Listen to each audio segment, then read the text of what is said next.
Welcome, everybody, to Toilets to Titles Friday night TGIF. This guy is freaking fragile. I'm changing the name, Justin. From now on, it's TGIFF.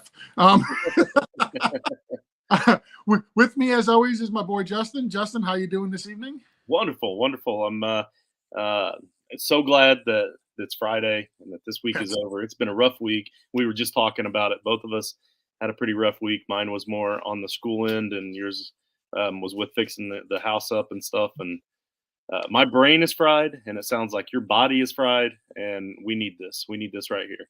Dude, I don't know if it's the light above me, or you can see like my face, but my face is fried from working outside all week.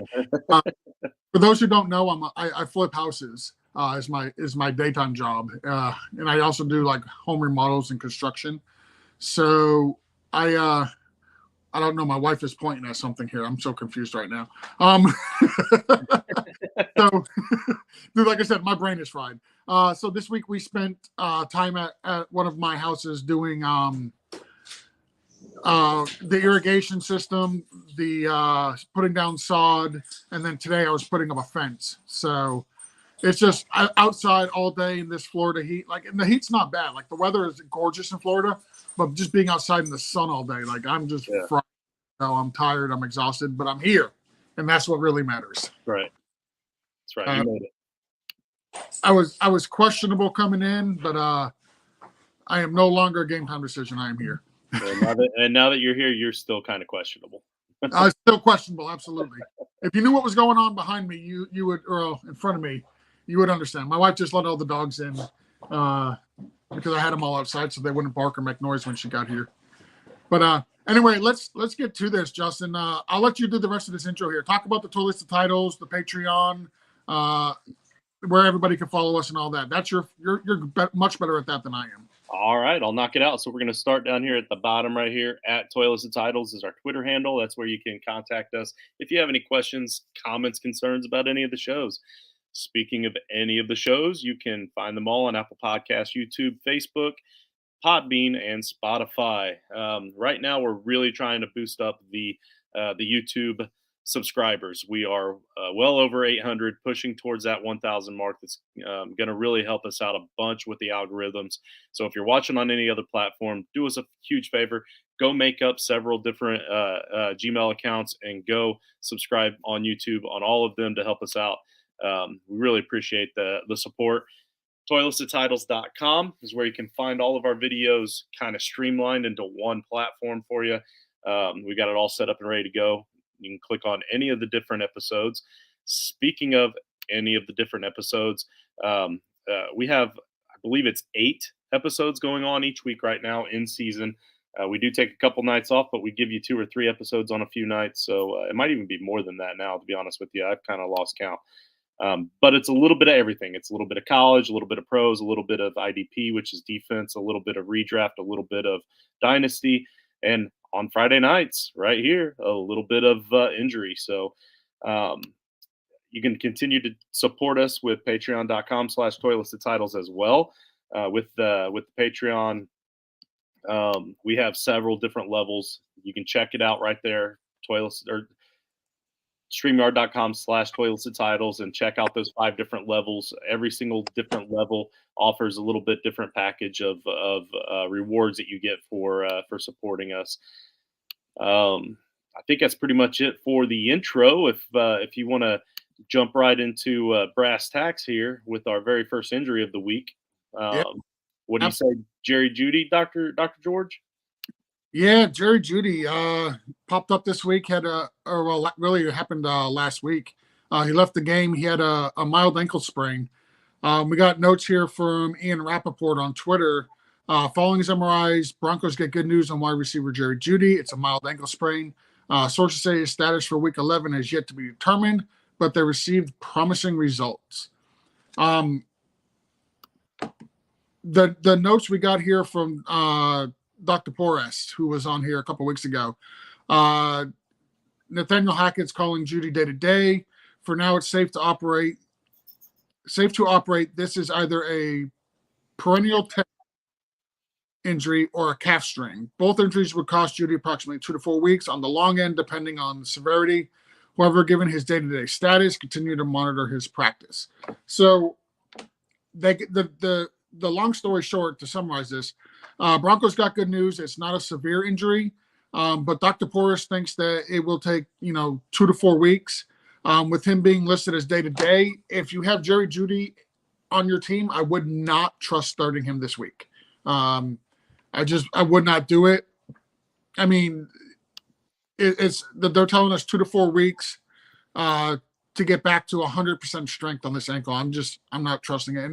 And with the way Russell Wilson has been playing this year, like even an injured Jerry Jeudy is just not, anything I want to get. I don't want nothing to do with Jerry Jeudy. And I don't know what Jerry Jeudy has to do with the Packers, but we got Nate Whalen, the great Nate, in the chat here saying that the Packers are dead, they stink, but that we do not stink. So obviously he's not within smell distance. Well, I know I don't stink. I just took a shower. So listen, I used my Irish Spring. I've used my Perk Plus on what little hair that I have. I washed the beard. I brushed my teeth. I'm good to go, dude. Like I don't stink at all. I can't speak for you though. Jeudy doesn't want to play, he says, because Russell Wilson stinks. All right. So for those of you that don't know Nate, he thinks that everybody stinks. So yeah, Nate hates everybody. Nate. So next we got Dallas Goedert. This one kind of hurts me personally. Eagles. We got from Mike Garoppolo. Not as much as it hurts him. What's that? Not as much as it hurts him. This is probably true. This is 100% true. Eagles tight end Dallas Goedert will miss extended time with a shoulder injury suffered in the win over the Commanders last night. Not a season ender, though. Injury added insult to injury on the play when a missed face mask that put him in harm's way. I believe you and Nate talked about this on your show that you guys did on Tuesday, the main show. Yes. According to Mike Garoppolo, Goedert will miss extended time with a shoulder injury. That's a very broad term to use, but by video, it appears to be a 2001 T. Higgins hype shoulder injury. Another possibility based on the video is an AC sprain. For now, the expectation is Goedert will be out for 2 to 4 weeks. And most recently, Dallas Goedert was sent to IR. So long story short, Eagles tight end Dallas Goedert ended up on IR. So he will not be back till at least week 15. Is he droppable, Justin, at this point? If you have a team that if you need another tight end, are you dropping Goedert knowing that he's not going to be back to week 15? It depends on how deep your bench is. And this is something this is a guy that Nate and I did talk about on Tuesday. And I was very upset by the non-call and the fact that they can't go back. And because, I mean, I get it. It's only 15 yards, but it really, I mean, it affects this guy's career. Like, really, I mean, I know it's only a few games, but they only get 17 games a year. So a few games is a large portion of his career. But anyway, like, not that the 15 yards would have really helped a whole lot, but they were starting to drive on that drive. And had they scored on that drive, they're right back in the game. So, I mean, it's pretty important stuff. But the reason I was so fired up about it is because I have a lot of shares of Dallas Goedert. So this is a good question. So most of my shares of Dallas Goedert are leagues where I drafted him. And if you draft a guy, you draft a tight end early enough like that, you're not going to draft another tight end. So if it's a league where you only get a few bench spots and he's your only tight end, then yeah, I mean, you got to drop him most likely. But if you're already in playoff contention, you know that you're gonna make it in the playoffs. You have the roster spot that you can hold and wait. I definitely wait him. He's a top 5 tight end. So because of the type of, especially if it's something like an AC injury, AC joint. If a guy like Dalvin Cook can come in off of an AC injury every single season and take blows to his shoulders every single season at the running back position, then a tight end should be fine to get you those 6 catches a game that he gets, and still be a very serviceable and fine tight end for you when he's already top 5. So he's definitely worth hanging on to if you can afford it. But if you're fighting for a playoff spot too, you need all the help you can get right now. You got to let him go. Yeah, it definitely sucks. Oh, and for dynasty, trade him. Trade like if you're trying to win now, trade him. Somebody's gonna want him for the future, and you can go ahead and pick you up a player that's going to help you right now. So that's something to consider too, is dynasty or redraft. Yeah, that's for sure. Why don't you go ahead and take the next tight end on the list here? Okay, so I've got Zach Ertz next. Also trying to work the banner here. So Zach Ertz has a knee injury. The Cardinals have received some bad news on tight end Zach Ertz per Ian Rappaport in NFL Media. Ertz suffered a season-ending knee injury in Sunday's win over the Rams. Again, that's Ian Rappaport of Twitter.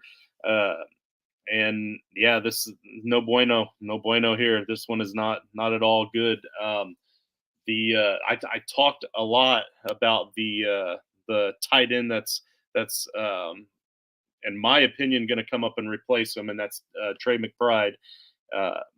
Coming out of college, he tested out really well. The Cardinals already had a really good tight end this past season in Zach Ertz, who had stayed relatively healthy all season. He had played really good. They knew he was going to be their tight end of the future, and they still spent a second-round draft pick on Trey McBride. I know we're just mainly focusing on the injuries, but guys, that says a lot. And if you look at his profile, Trey McBride is a baller. He can catch the ball. He's athletic. In my mind, he's probably athletic-wise, probably every bit as good as Zach Ertz, maybe even a little better, and definitely can catch as well as him. The only thing Zach Ertz had on him was experience. I really like Trey McBride, in case you can't tell. The one thing I'll add to that is Zach Ertz is 32. Going into next year, he's going to be 33. Typically, it takes 3 years for tight ends to blossom and get up to speed on what exactly it is the NFL is doing. Next year, Zach Ertz has a dead cap of $10 million. So he's not going anywhere next year. But there is a potential out in 2024. And Zach Ertz only carries a $4 million dead cap if they don't take the out there, which I assume they will. I can't see them paying him $12 million at the age of 34. Right. So I do like Trey McBride, but I think he's a couple years away. It'll be nice for him to be able to go out there this year, get some real game time experience. But I mean, right now they don't even have Kyler Murray playing. So yeah. We'll get to that here in a few minutes. Well, they don't have the luxury to be a couple years away, so he's gonna jump right. He'll be fine. Don't worry about it. So I do have to point out that I went through and one of the folders is for TGIF. I put all the players' names, and it also listed what injury they had. So our listeners would know, like Leonard Fournette, hip pointer. And I noticed you're not using the one I made. Well, that's because that must not be under the folder that was for TGIF. It was. Because I'm under the folder that says the Fun Day Draft Show and TGIF. No, there should be one that just says TGIF. We have our own folder. We're that important now. Under banners or under brand? Probably under brand. By the way, folks, this is a little peek behind the scenes. This is how much work I put into the show, and then Justin just totally poops all over it. Even under brand, it says Fun Day Draft Show /TGIF. Don't make me log into StreamYard and walk you through this.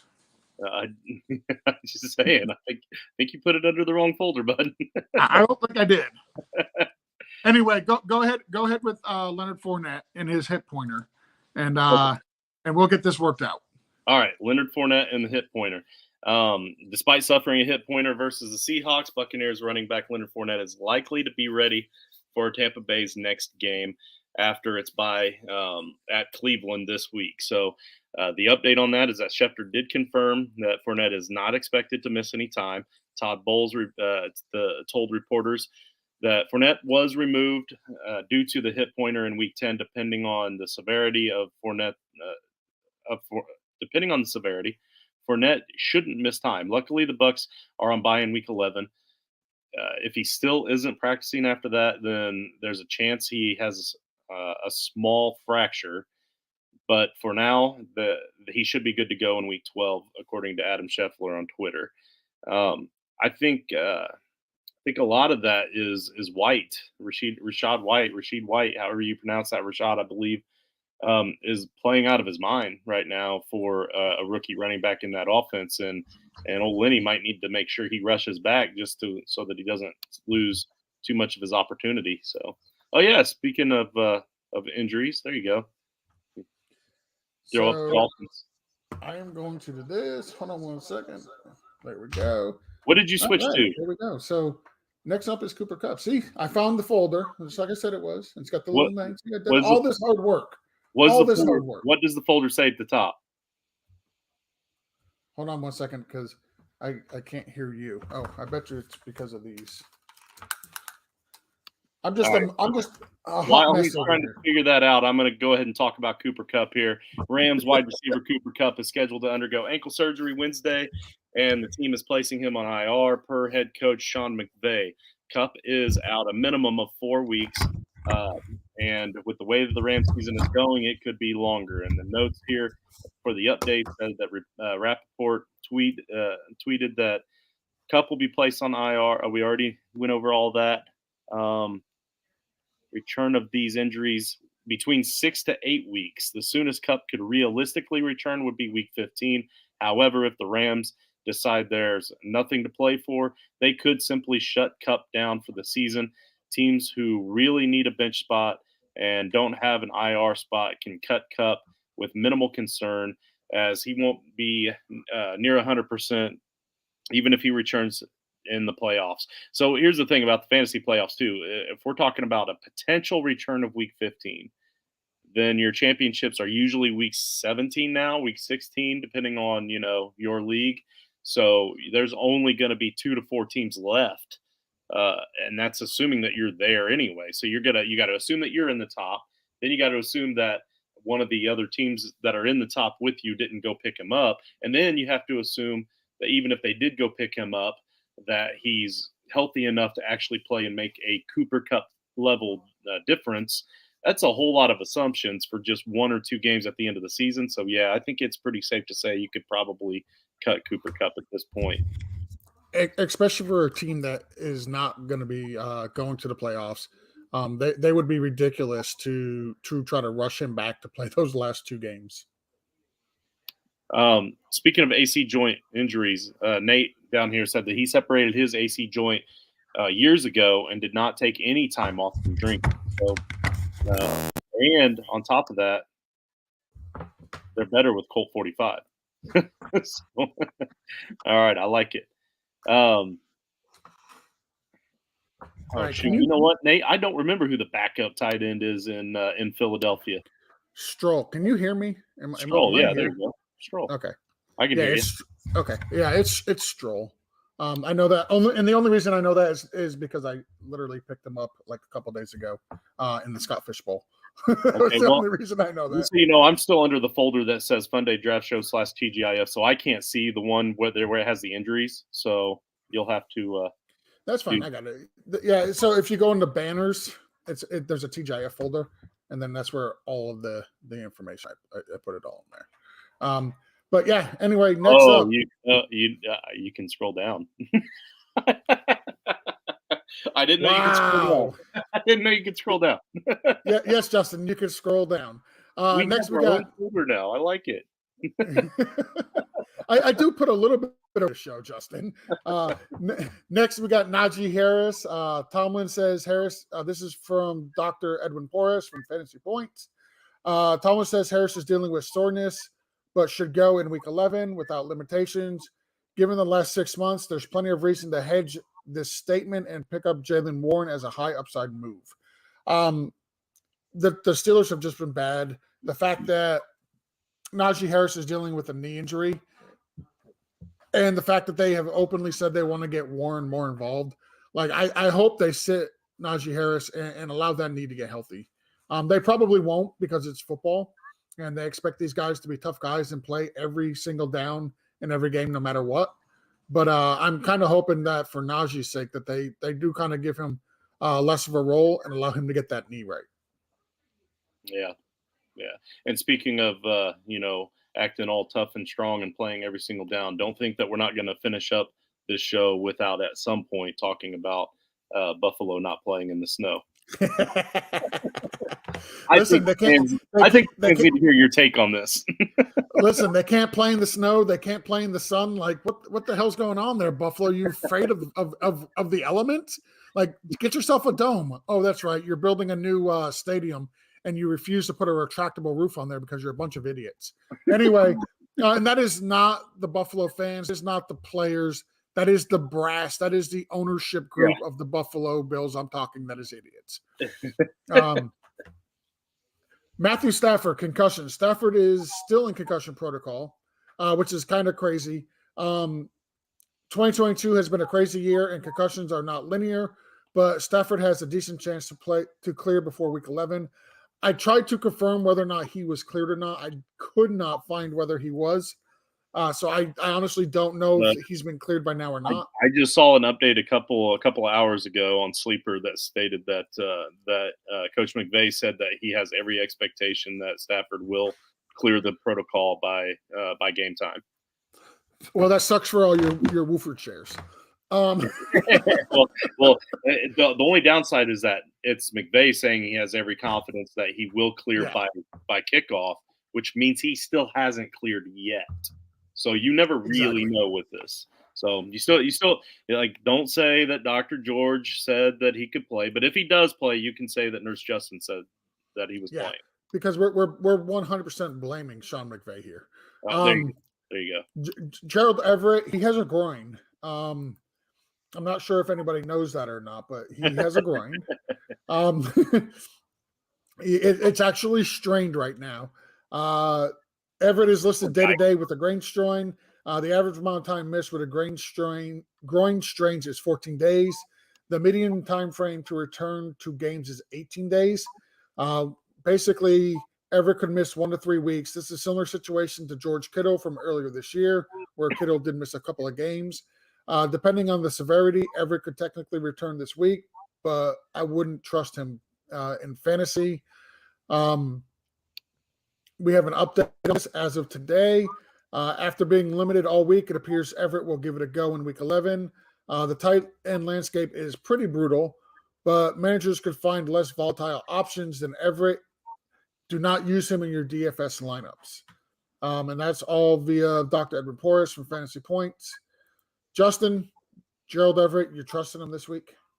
No, I agree. There's a lot of options out there. And like I said, I had Dallas Goedert across the board, so I've had to go out and pick up a lot of different tight ends. You'd be surprised how many leagues, redraft leagues especially, that Foster Moreau is still available in, with Waller being out. I was even able to pick up Pat Freiermuth in the league as well. So, I mean, they're all over the place. David Njoku is playing against Buffalo this week. So now that it's in a dome, he was potentially dropped because of the bad weather by some, and now it's going to be in a dome. And it's still against Buffalo, but somebody's got to do something with the ball. There's tight ends out there that are definitely going to play and definitely going to get points. Don't risk it with a guy with a groin. Yeah, I like the fact you brought up Foster Moreau. I picked him up in my home league as the Zach Ertz replacement. So and that's a pretty competitive league. So there's definitely tight ends out there that you can absolutely go out there and stream. Go ahead and talk about Ezekiel. Elliott. Ezekiel Elliott. Ezekiel Elliott. I mean, it says Elliott, Ezekiel, but we'll call him Ezekiel Elliott. I like that better. Yes, definitely rolls right off the knee. Ezekiel Elliott, his right knee injury from week 7, despite being considered minor, is the third injury to that knee dating back to 2021. Despite finishing week 7, it's worth noting that that during the Cowboys' last 5 drives, Zeke played just 36% of snaps. For managers looking to get out of the Zeke game or into the Pollard high upside handcuff game, this might be the window to do so. If you've got 1 to 3 wins and need to welcome variance onto your roster, I have no idea what you mean by that, but if you want to welcome variants onto your roster, hello variants, come on board. Zeke is Hello there, variants. how you're looking mighty variant today. Yes, you um, are. So Zeke is a meh trade target. What I know what he means by that. He means like you're not going to get much out of Zeke right now at this point in his career. He's simply more volatile moving forward. Again, target Pollard aggressively instead. And the update here is that it does appear that Zeke will go, and that he's moderately volatile moving forward due to the performance of the re-injuring the concerns or the re-injury concerns. Dr. Edwin Porras of Fantasy Points. And I will say this, I have pretty much everywhere that I have Zeke, I also have Pollard because duh. But I did try to take a chance on Zeke a lot this year, hoping that he would make a bounce back from that knee injury. It's been frustrating. And this particular week, I'm starting Gus Edwards over Zeke Elliott. I am starting Pollard in that league as well, but I'm choosing Gus Edwards over Zeke Elliott, and I'm pretty confident. Like I don't even feel like I need to ask that question on the Blitz on Sunday mornings to you and Mike and Jason and the guys, because I feel like that's just the obvious answer. So I got a question for you. What do you get more in a trade? Do you get more for Ezekiel Elliott, or do you get more for variance?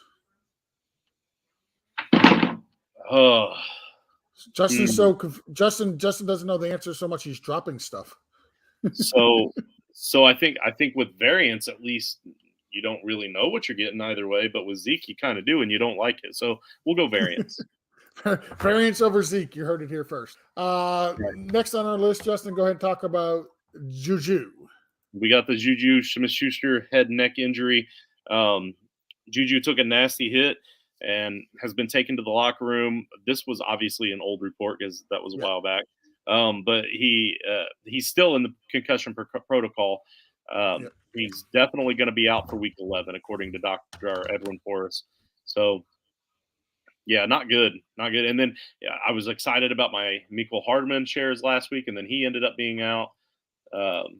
So, I mean, and then the rise of the great Tony out of nowhere. So there's a lot of wide receivers there to consider, but when he's healthy, obviously Juju's going to be the number one guy. That was a vicious hit, and you really hope the best for Juju as a person before anything else. Yeah, so you brought up Mecole Hardman, so I just jumped right to him next. He's got an abdomen injury. Chiefs have placed him on injured reserve because of this injury.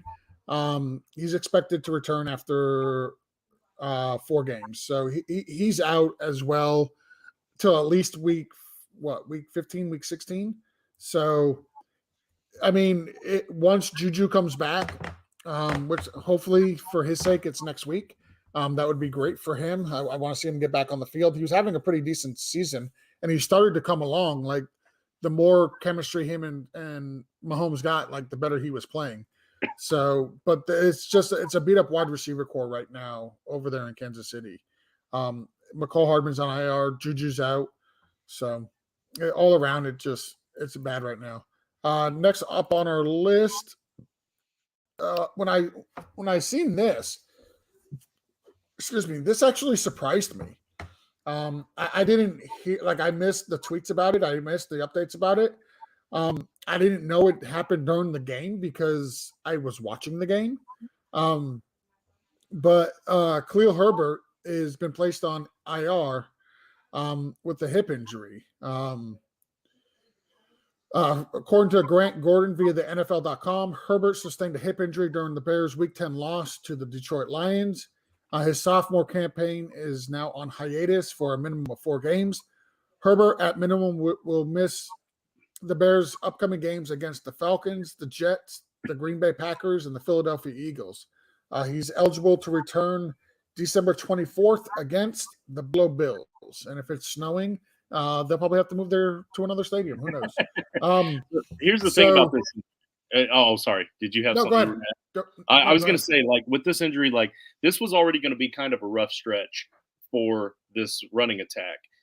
because the Packers' run defense, I know Nate doesn't want to admit it, but their run defense isn't that bad. The Eagles' run defense is pretty good. The Jets' run defense is pretty solid. If he's not able to come back for Buffalo, the Buffalo Bills' run defense is pretty good. The Falcons suck, but if there is a bright point, it is sometimes that their run defense can be okay. But anyway, so it was probably the roughest patch in the Bears against the Bears running attack all season. And so both Khalil Herbert and Montgomery were going to take a little bit of a hit just from their rough schedule alone in this stretch going into the playoffs. Now it makes Monty viable again. It makes him probably a top 12 running back again, even with the tough schedule. And on top of all that, guys, don't forget my man Tristan Ebner. I mean, a lot of people were talking high about Tristan Ebner in the offseason and the preseason about how good he looked in certain situations. He's going to have an opportunity to show those situations now. I'm not saying he's going to take over anything major for fantasy purposes, but if you're in dynasty leagues and he's still available, now's the time to get him before he does actually do something super talented and somebody else goes out and gets him. So hang on to him. And plus, if you are in redraft and it's a super deep league, you never know when Monty could get hurt too. I mean, he's only an injury away. And that's what I was going to bring up. Like the Bears are the number one rushing team in the NFL. They run the ball more than anybody else. So with Khalil Herbert going out, next man up is Tristan Ebner, as you mentioned. And I expect him to have a role. I don't think it's going to be a huge role, but he will be the guy that comes in and spells David Johnson. So if you're in a situation where you need a guy to flex or a running back too, like Tristan Ebner is going to get opportunities. What he does with them, I don't know, but he is going to get the opportunity. And like I said, number one running team in the NFL. So he's definitely worth a flyer or a dart throw. And part of that is because of their actual number one running back, Justin Fields, too. Yep. So. Yeah, and if you got the opportunity earlier in the week to watch the show, it was on Wednesday. Nino did a show with Lauren from Locked On, Lauren Cox from Locked On Bears. Lauren came back. It was the second time he's done a show with us here at Twilight of Titles. We appreciate him very much. They talked about this situation as well. So if you want some real expertise on the Bears, that's a show you need to watch, because I'm telling you what, Lauren is absolutely a phenomenal guest. He knows his Bears probably as well as I know my Dolphins. Next on here, we got Keenan Allen's hamstring. At this point, I don't know if Keenan Allen really does have a hamstring. It's gone. It's done. It's IA for years, to be honest. But it's one of those workout bands. Yeah, probably implanted. But the good news, the good news is according to Forrest, Keenan Allen's been a full participant for the first time since week 1. So if you are in a pinch like I am, I'm in a couple of leagues. I have a lot of Keenan Allen. Like I drafted a lot of Keenan Allen this year, and my record reflects that. But I drafted a lot of Keenan Allen. Where I have him, I am firing him up. The way Justin Herbert's been playing has been atrocious. I think it's a lot to do with the fact that he doesn't really have all of his weapons, which just goes to show you that even a quasi-talented quarterback, when you take away his weapons, he's not nearly as good as he is with these weapons. So I'm going to be firing up Keenan Allen where I have him, but he is a viable option this week. So start him at your own risk. The next one is one that I found out today. It actually kind of surprised me. Yeah, this kind of came out of nowhere. And add it to all the other injuries that they have. Yeah, really. Devontae Adams, abdomen issue. He has he's listed as questionable due to an undisclosed abdomen injury. He's been limited all week in practice. So he's been practicing, which is good, even though it's limited. Unlike Mecole Hardman, they haven't placed him on injured reserve, which is also obviously clearly a good thing. But I seen that come through from Paul Gutierrez via ESPN, which really surprised me because I hadn't realized he'd been limited in practice all week because of his abdomen. Yeah. Yeah, no, me neither. It was a complete shock, just out of nowhere. And and like I said, if you add that in with the Waller injury and the Renfro injury, I mean, he's Derek Carr's running out of targets, man. So Jacobs just keeps looking better and better. They're going to stack the box, but yeah, Foster Moreau. There you go, baby. That's what we need, right? Those of us that had Goddard and Ertz, like that's what we need is that Foster Moreau. All the Foster Moreau this week. Go ahead and take this one, Justin. Yeah, I'm going to take the next couple at least because I really want to read about Gus Edwards. I've got a lot of shares of Gus, but so as a matter of fact, this whole little section here is just going to be the Ravens. We're going to talk about Lamar Jackson and Mark Andrews first. Lamar is an illness. Mark Jackson, shoulder and knee, and he's had that injury for a few weeks now. But the Ravens quarterback and the Ravens tight end, and Gus Edwards. You know what? We're just going to throw them all together. And Gus Edwards with the hamstring and knee are all listed as questionable for Sunday's game versus Carolina. John Harbaugh said Lamar should be fine. Andrews was a full participant at practice today, so he should also be fine. As a matter of fact, the update here from Ari Marav says that Andrews had a full practice on Friday and has a good chance to play in Week 11. The most updated we have from Edwin Porras on Gus Edwards is that Edwards has had over 3 weeks to recover from this hamstring issue. In theory, this should be enough time, but it's important to remember his ACL plus the injury was serious. He's got a good chance at playing, but they'll likely continue to limit his usage. He's flexible as the 2 weeks that he played in Baltimore before he used him heavily in the red zone and the goal line. So saying as a red zone target, he is definitely usable.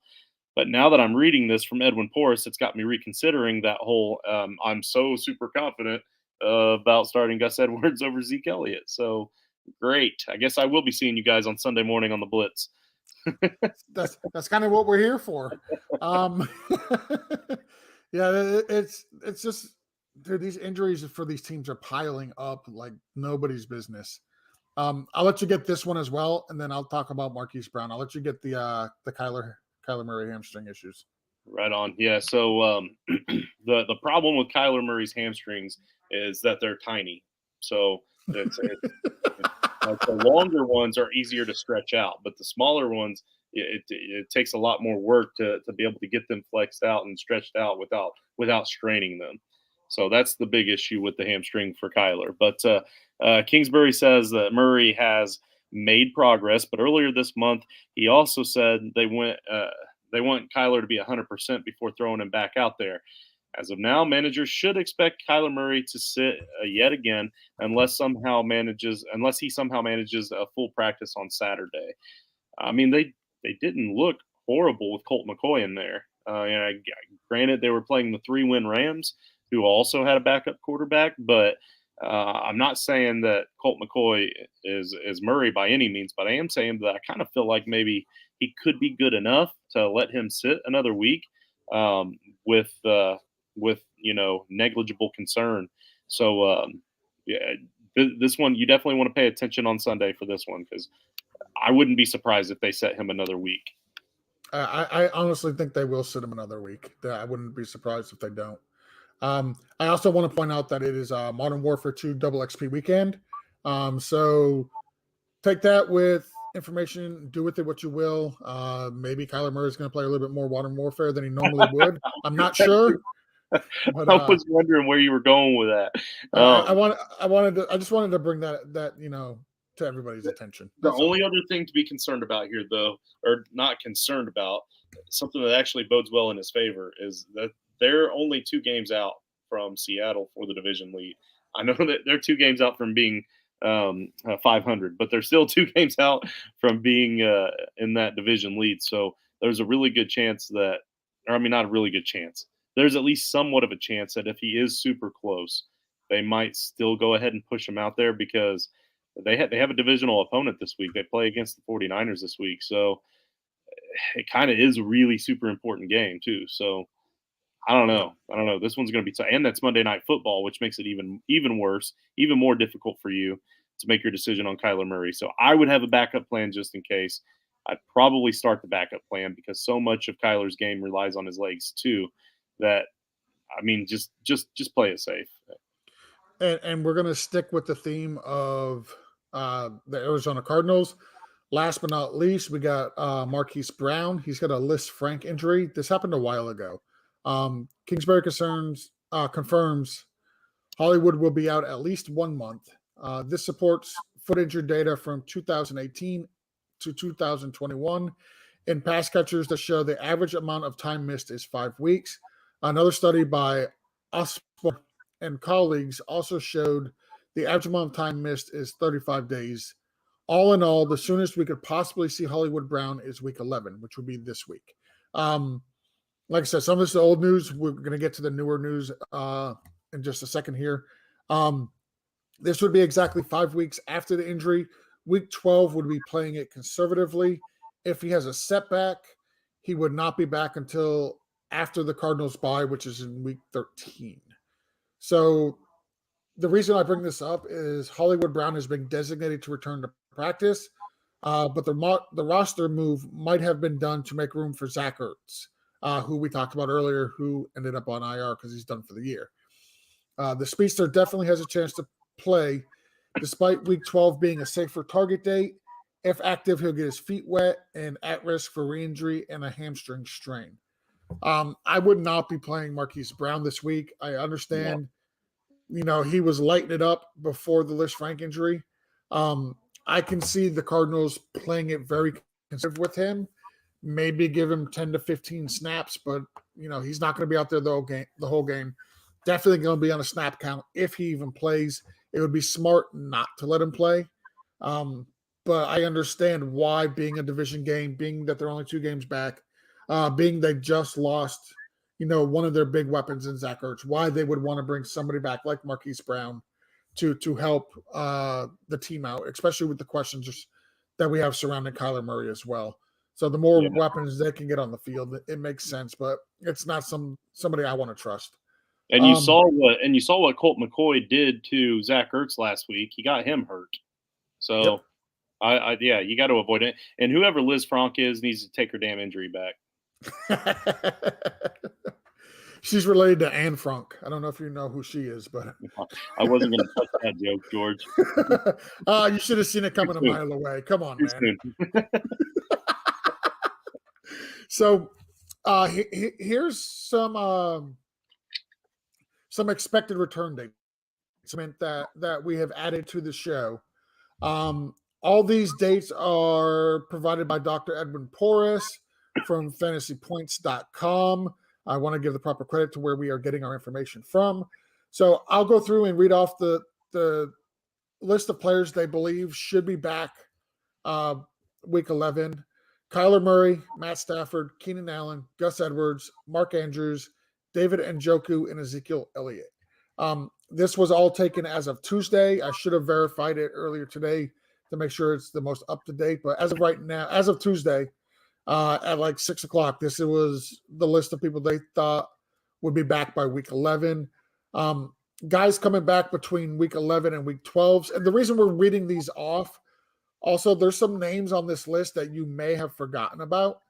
And these are guys that you can pick out and stash now before your teammates realize that these guys are close to becoming back. They may have been dropped because roster space is a thing. Bye weeks are a thing. So, some of these guys are hard decisions to cut. And if they were cut, it may be guys you can go look out, scoop up, and add to your roster if you have the room. I'll read week 12, and then, Justin, I'll let you get 13. Weeks 11 and 12, guys, they're projecting to come back for week 11 and 12. Ezekiel Elliott, David Njoku, Randall Cobb, who had a very good game on Thursday night. Keenan Allen, Corey Davis, Gerald Everett, Leonard Fournette. They're predicting more week 12 than 11. Because they have the bye week this week. Because of the bye week this week, correct. Yep, and then for weeks 12 and 13, these are the players that they expect to come back for weeks 12 and 13.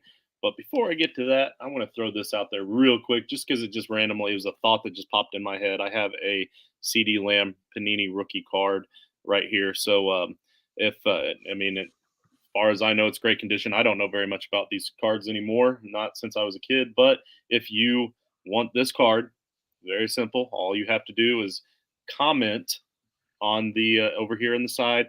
Just make a quick comment. I don't even care what it is. Just something about CD Lamb. Comment something about CD Lamb over there. Make sure that you're following at Toyless Titles, and then also make sure you tune in Sunday morning for the Blitz and make a comment about CD Lamb in there as well, and remind them that Justin owes you a CD Lamb card, and I will mail that out to you next week after the Blitz. And no, nobody on the show that's a part of the show is eligible for that, since we have so many Cowboys fans on the show. Way too many. Way too many. I think we have 3, and that's like 4 too many. So Yes. the return for the week 12 and 13 return, we're looking at Jamar Chase is expected to return somewhere between weeks 12 to 14. So a little bit, right there in that range. Dallas Goedert about weeks 13 and 14. Cooper Kupp potentially in that range, probably closer to week 14 as well from what I've read. Mecole Hardman is eligible to return, I believe, week 13. Jerry Jeudy, since he was able to avoid the major injury, is going to be back sooner rather than later. So they're hoping weeks 12 or 13. Jameson Williams should be back really soon, weeks 12, 13. It would actually be his NFL debut. He's been on IR this whole season. That's the rookie wide receiver for the Lions. And what does his return mean for Amon-Ra? It's going to be interesting. I don't know if it helps or hurts, to be honest. Like Jameson Williams. So Jameson Williams was one of the most talented wide receivers in this draft class. If he was not injured, he would probably have been like a top 2 or 3 wide receiver pick in this draft class. That's how talented he is. The Lions went ahead and I believe they spent the first round capital on him. Yeah, why not? With the injury, knowing like the Lions are not going to be challenging for a Super Bowl or playoff spot this year. Ever. So it's the long game with them, which I absolutely freaking love that's the mentality that they took with drafting, because this guy is super, super talented. Yeah. Carson Wentz might return from his injury, but I doubt he returns to the field because just like I was saying all offseason, he was not the most talented quarterback there. Let's see. And I do have the receipts for that. You can check those receipts. Let's see. J.K. Dobbins is expected to return soon. That's going to hurt my Gus Edwards shares. I've so desperately been wanting Gus to have an opportunity to get out there. Marquise Brown, we just talked about that one. He should be back soon. Romeo Doubs is the one that I'm kind of interested in. I'm kind of interested. I might, in my deeper leagues, go pick him up again and see if he can bounce back and do something those last couple weeks of the playoffs in some of my deeper leagues. So I seen an interesting stat, and I like stats. If you watch the Blitz, I'm a big stat guy. Christian Watson on the season, well, not really on the season, but his last 2 games, he has 5 receptions. 4 of them have been touchdowns. Like it's absolutely insane. That's not something that he's going to be able to continue. I don't think that's completely right.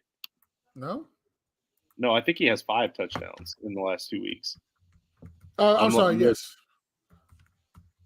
I'm looking right now. I got to continue doing. I'll look it up because I gave the stat, and if I gave it wrong, I mean, I was done with what we were talking about, so I continue to do what? All right, so he has 8 receptions. 5 of them have gone for touchdowns.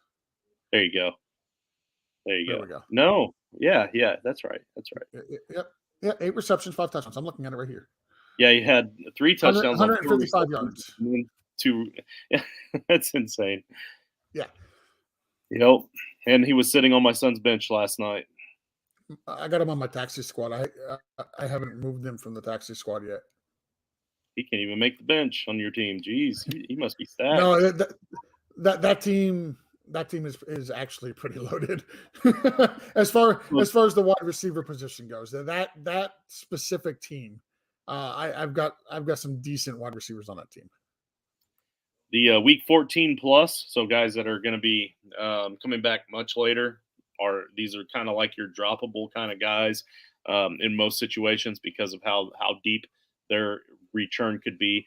It's going to be Darren Waller, Hunter Renfrow, Odell Beckham Jr., and Khalil Herbert. Of course, there's an asterisk next to the whole droppable thing. It really just depends on your situation and your bench size, and if you're on that cusp of making the playoffs or if you can afford to wait. But they're definitely guys to consider dropping for sure.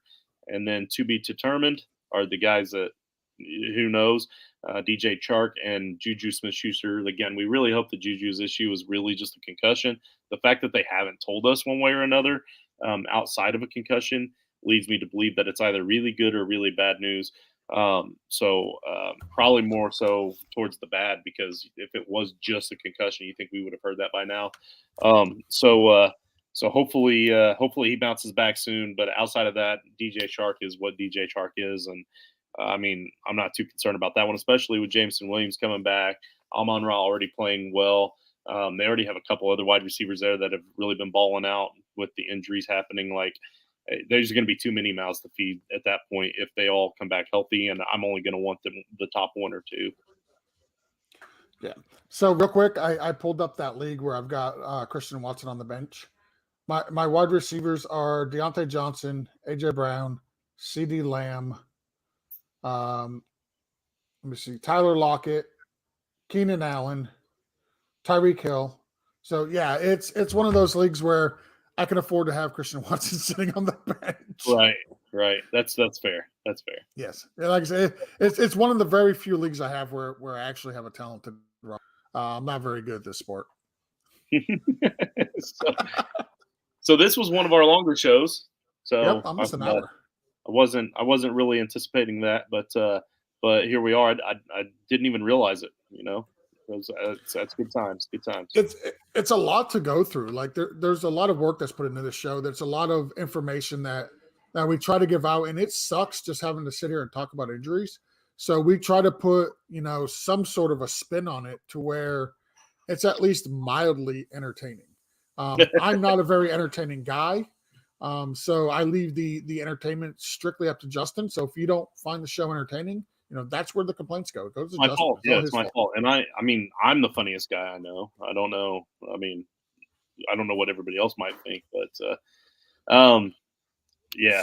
So I did want to touch on this, and you said we do it before we leave. I'll make it real quick.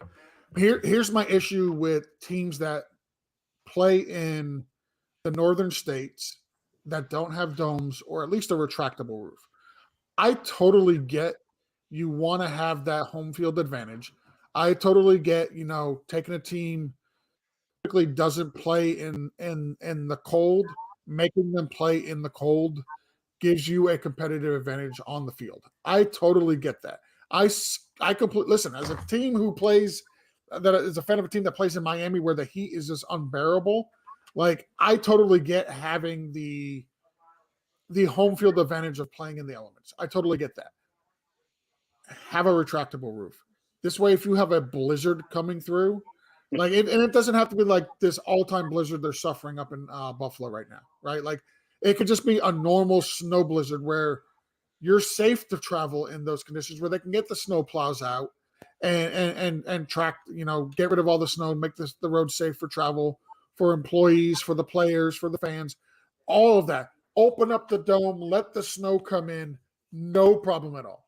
But when you got a blizzard coming and it's literally costing your team a home game, and it's something you can do that is actually preventable, I think your ownership is an idiot for not at least having that option available to them. And people point out, well, the Dolphins had to lose home games, and Tampa had to lose home games, and Jacksonville had to lose home games, and the Panthers had to lose home games due to hurricanes, and the Saints had to lose home games due to hurricanes. And I agree, like, it's not an apple and apples comparison, though. And the reason why is, even if you play in a dome, the hurricane is Yeah. you can't do nothing to stop or prevent the hurricane. Like that's still going to come. You can at least prevent the snow from falling and looking like what it looked like in Buffalo inside that stadium by having a roof. Unless you have a bad roof like they did in Minnesota a few years ago. Oh yeah, but so the thing to that the thing about that though was like they were replacing that stadium anyway, and their roof and that dome was one of the reasons why they were replacing it. They knew it was a bad situation. So, but that's my issue with teams that live up north, play up north. Like I get the whole advantage playing in the elements, playing in Lambeau Field, like the ice game, like all for it. Like playing in the snow, all for it. But when you got a really bad blizzard coming through and there's something you can do to prevent it to where you don't have to cost yourself a home game, like you should. That's my issue. Yeah. Yep. Nope. That's fair. That's fair. So. All right. Well, we're gonna wrap it up here. Oh, we've got a comment. Or was that you? No, that was me. No, I put that down there for the listeners as a reminder. If nobody commented about CeeDee Lamb, so well, it doesn't have to be live. It doesn't have to be live. If you're watching this later on too, okay. Go ahead and just comment. Just leave a comment down at the bottom, and just any comment about CeeDee Lamb, and then you tune in again Sunday morning for the Blitz. Comment about CeeDee Lamb again, and tell them that Justin owes you a card. George will be there. He'll know what you mean. And I'll get that sent out to you. We'll get your information. So it's the first one. Whoever's the first one to do both. All right. Yep. Just leave me a way to get a hold of you. Leave us a way to get a hold of you if you enter this and you're getting that CeeDee Lamb. You're getting that CeeDee Lamb card. So Justin, it's Friday. If nobody claims it, I'm probably gonna ship it to John's boy Emmett.